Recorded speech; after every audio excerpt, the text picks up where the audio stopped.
Hello guys, welcome back to my YouTube channel invincible learning hours. तो हमने EC2 instance के बारे में समझ लिया है और देख लिया है कि हमारे कंप्यूटिंग न्यूज़ को किस तरह से हैंडल करता है। तो आज इस वीडियो में हम लोग समझने वाले हैं AWS EC2 इंस्टेंस के दो और सुपर पावर्स के बारे में, जो कि उसकी स्केलेबिलिटी और इलास्टिसिटी को बताता है। अब एक एग्जांपल के तौर पे हम ये समझते हैं कि मान लो हमें कॉफ़ी बनाना है, मेटाफोरिकली स्पीकिंग हमें एक कोर्स बनाना है। अब यहाँ पे ये जो कॉफ़ी है वो सिंबलाइज कर रही है हमारे वर्कलोड को, जो हमें EC2 इंस्टेंस पे चला रहे हैं। रियल वर्ल्ड प्रॉब्लम में अगर हम समझें तो वेब रिक्वेस्ट को हैंडल करना, डेटा प्रोसेस करना या फिर एप्लीकेशन को होस्ट करना, ये इसके वर्कलोड हैं जो कि EC2 इंस्टेंस खुद हैंडल करता है। अब यहाँ पे प्रॉब्लम क्या है वो हम समझते हैं।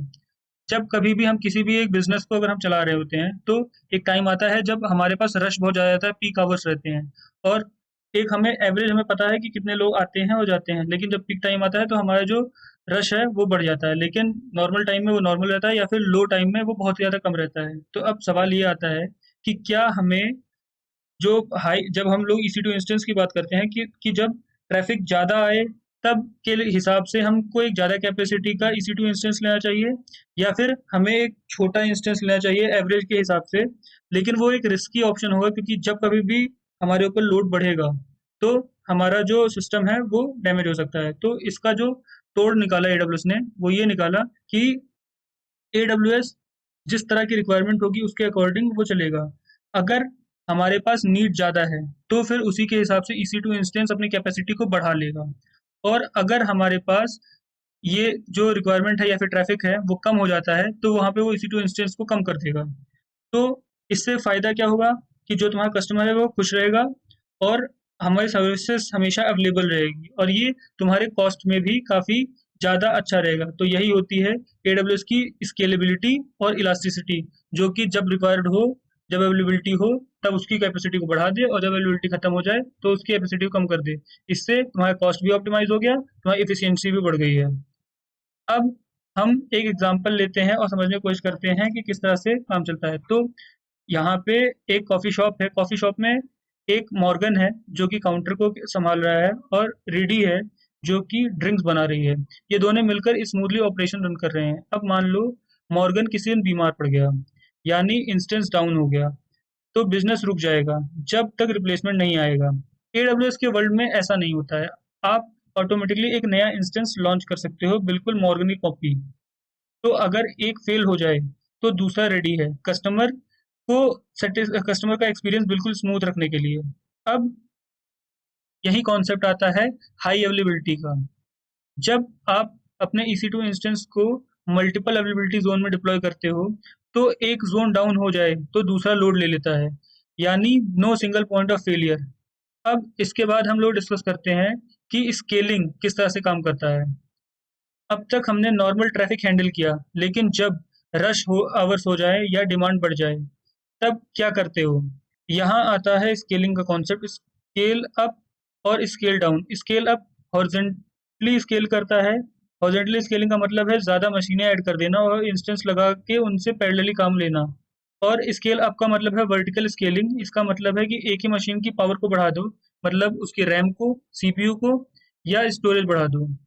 अब हम लोग वापस आते हैं अपने कॉफ़ी वाले एग्जांपल पे। कॉफ़ी शॉप में जब कस्टमर बढ़ जाते हैं तो एक बड़ा वर्जन ऑफ मॉर्गन काम नहीं करेगा। कस्टमर को ऑर्डर देने के लिए उतने ही टाइम लगेगा, लेकिन अगर हम और मॉर्गन जैसे वेस्टर हाई कर दें, सब पैरेलल में काम करें, या ये है स्केल आउट। लेकिन बैकएंड में रूडी और उसकी टीम भी ओवरलोड हो रही है, ड्रिंक्स डिले हो रहे हैं। तो सोल्यूशन क्या है? बैकएंड के प्रोसेसिंग इस इंस्टेंस भी स्केल करो।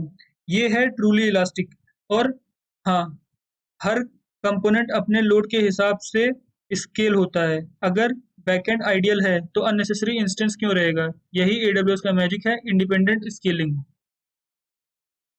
अब बात करते हैं कि ऑटोमेटिक एडजस्टमेंट ऑफ EC2, मतलब कि ऑटो स्केलिंग किस तरह काम करती है। रश आवर खत्म, कस्टमर कम हो गए, अब एक्स्ट्रा इंस्टेंस चल रहे हैं, वेस्ट ऑफ मनी। यहाँ AWS का EC2 auto scaling feature inter करता है।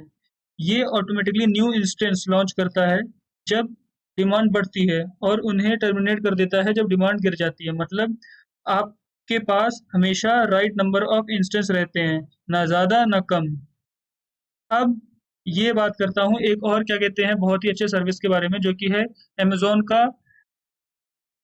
का अमेज़न क्लाउड। ये AWS के पीछे का पूरा सिस्टम है या फिर पूरा हीरो है, जो कि ये देखता है कि कितना आपका सीपीयू यूटिलाइज़ेशन हो रहा है, क्या लेटेंसी है, क्या रिक्वेस्ट रेट है। जब क्लाउड वॉच देखता है कि डिमांड बढ़ रही है, तो ऑटो स्केलिंग नए इंस्टेंस लॉन्च कर देता है, और जब डिमांड कम हो रही होती है, तो अननेसेसरी इंस्टेंस को टर्मिनेट करता है।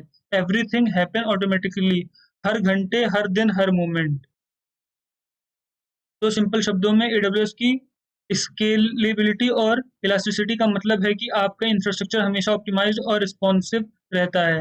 Happy customer, smooth business, billing control. चाहे आप एक छोटी कॉफी शॉप चला रहे हो या एक enterprise scale app, AWS EC2 auto scaling ensure you never run out of capacity and never over spend on it. So I hope तुम्हें ये वीडियो अच्छी लगी होगी। So thank you and bye bye.